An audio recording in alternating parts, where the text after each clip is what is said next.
We're standing here by the Shropshire Union Canal, quite near Nantwich. I'm not exactly sure where we are, but I'm with Howie and Jim from the Waterways Chaplaincy, learning about the incredible stuff that they do to support and minister to the community of people who live on our waterways.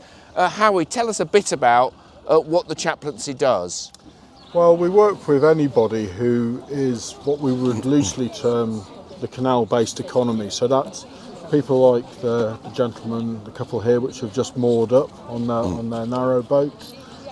It's people in the pubs which kind of line the way. It's joggers, it's people cycling, anglers, and then the whole infrastructure which supports boats. So it would be chandlers, boat builders, you name it, whoever we really come into contact with, whoever crosses our paths as we walk the towpath. And Jim, this is your parish, as it were. This stretch of the canal is your bit. It is really, yeah, yes. Yeah. So tell us some of the people you've met and the stuff that you do here. Yes, well, you meet a complete variety of people, from the very well-off, well-to-do on very posh boats who are perhaps cruising through on holiday, to people really who are possibly down and out almost and living on a boat because that's the last resort.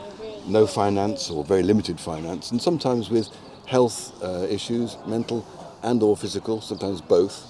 And at all stations in between, there's a complete cross-section of all sorts of different people that you meet.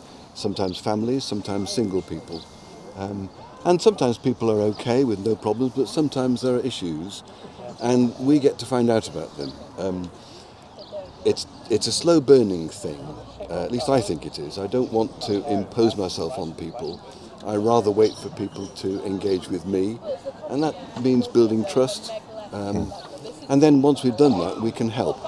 We might not be able to actually help ourselves, but we can point people in a direction where we know they'll be able to get help. Sometimes we can help with issues with the Canal and River Trust. There may be licensing issues, there may be boat safety issues, and we can help finding the right people to help deal with that kind of thing. Thank you. I mean, chaplaincy is a big growth area for the church generally. I have to say this has been my first experience of Waterways Chaplaincy. I mean, Mark, you're also here experiencing this probably like me for the first time. No, actually not for the first time, because it's a really important part of the life of the diocese. Actually socially, but also actually in terms of the number of people who live here. So I think we call this the Chester Canal, don't we? We do. Right, sorry. No, we're just really proud of that. And there are huge numbers of canals in the diocese actually, as well as the two very significant rivers. So we have a number of clergy who are Waterways Chaplains, and I'm just really proud of it, because I think, like yourself, we don't want there to be any part of our communities that are not embraced somehow in the good news of Christ.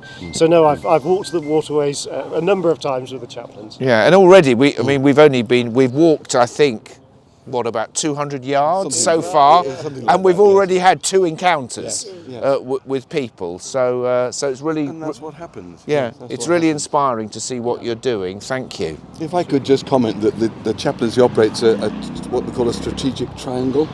You probably met this, that one corner of the triangle is the immediate need, trying to meet the immediate need and help the boater, pardon me, with that. The next bit, the next corner of the triangle, if you like, is how to help the boater to deal with that kind of thing moving forward, become self-sustaining, not run into the same kind of trouble again. And then the third bit is the more life questions, eternal questions and things like that. That's where faith comes in. And that's a question of allowing the boater really to introduce the subject, I think, and very often they do. So we end up in having a faith discussion. But it's part of the triangle. We're not out on the waterways specifically to evangelise, except in what we're doing, which is evangelism in itself, isn't it? But in meeting the needs, then that engages people, and they will want to talk. They'll want to know why we're doing it. Yeah, and as Bishop Mark was saying, all chaplaincy is a vital part of the ecosystem of the church, and it's great here to see it being done ecumenically as well as with the support and blessing of the diocese. So thank you very much. Archbishop, if I may though, just for those who are watching, if folk want to get in contact with the Waterways Chaplaincy and they don't happen to catch you when you're walking past, how would they get in contact? We have a national website which is www.waterwayschaplaincy.org.uk, and all the contact details are there. My contact details are there. Your email will come through, and wherever you are in the country, we have a triage system. It will be directed to the right part of the country where you are. And then also, just from our conversation earlier, I know that you're always recruiting for new chaplains. Oh, absolutely. So again, if you want to be a Waterways chaplain, Howie will tell you right now how that can happen. Yeah, just get in contact with us. We will send you an application form. We'll have a conversation on the phone. We'll meet up.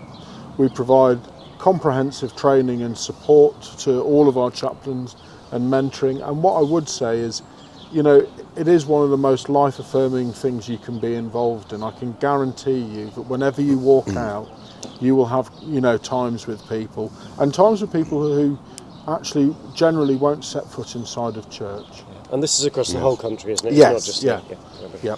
It is, in a sense, it's taking church out of the church, right. isn't it? Yeah, absolutely. This becomes a church in a way. Yeah. Thank you. Thank you.